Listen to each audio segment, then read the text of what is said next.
this is Suzanne Agassi. I'm at the Inn on First in beautiful Napa, California. I'm with chef and proprietor Jim Gunter, and he's here to tell us more about this romantic and just absolutely lovely bed and breakfast. Hi, how are you? Doing well, thank you. Great, this is absolutely gorgeous. I heard you're in your 8th year. Yes, we are. Fantastic.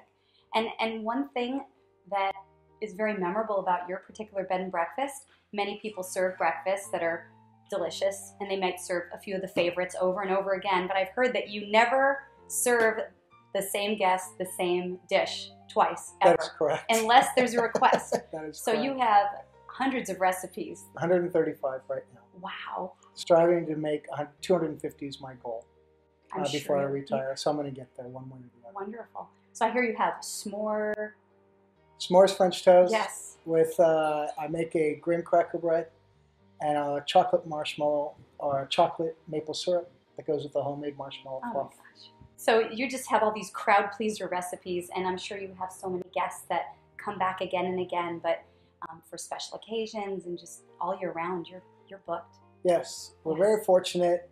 My guests allow me to play in the kitchen. That's probably the greatest gift they give to me. I create what I call whimsical comfort food. That's my style. I don't want to do anything too fancy. I want to keep it down to earth, and I want to keep it homey for people. They're coming to our home. They're going to be staying here. I want them to feel that this is their home. They're sitting at a communal table. So when the meal comes out, I also want them to be surprised. So when they wake up in the morning, they know they're getting something new and different, especially for those repeat guests. So you've got this amazing food element, but we've also toured some of the beautiful rooms, and you have a viticulture theme throughout. You have 10 guest rooms? Yes. And tell us a little bit more about this viticulture theme. Sure. One of the things that was important for us was to line ourselves up with what was happening here in Napa Valley. So even the room names, we wanted to reflect the nature of relationship. For example, one of our smallest rooms is called Budding Vine. And we began to look at when bud break happens in February and March. So that room is green because that's the little bud break that comes off these very dark, right? Little sprouts. And you can see that happening right now all throughout the valley.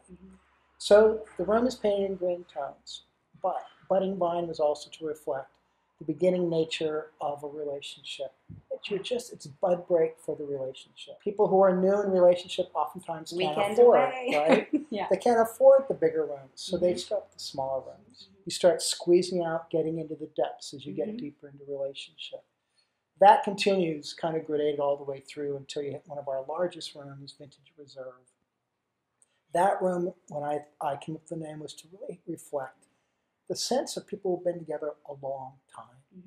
You have a reserve inside of you in your relationship, but it's also what wineries do. They set aside a vintage reserve.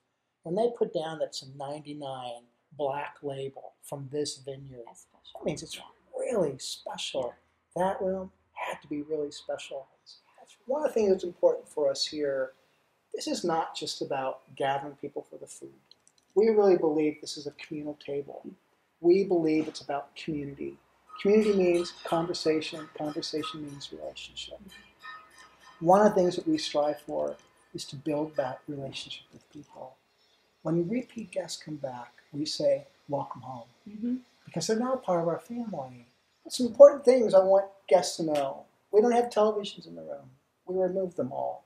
We provide the whirlpool tubs. We provide gas fireplaces. We provide a lovely outdoor patio. We provide a fire pit for people to gather in the evenings with a glass of wine. We're trying to encourage people, you don't have time to sit at home and talk. It's usually you come home, you eat dinner, you watch television, you go to bed. That can't happen here. There's no television to escape to. Right, and you get more community than you get on Facebook.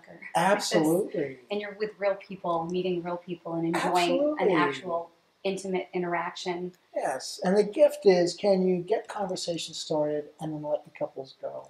I feel like we provide everything a couple needs to get connected. Now it's up to them to just make it happen. Wow. Wonderful. It's such a pleasure meeting you. Thank you very much. Thank you so much. Thanks for being here. Thank you.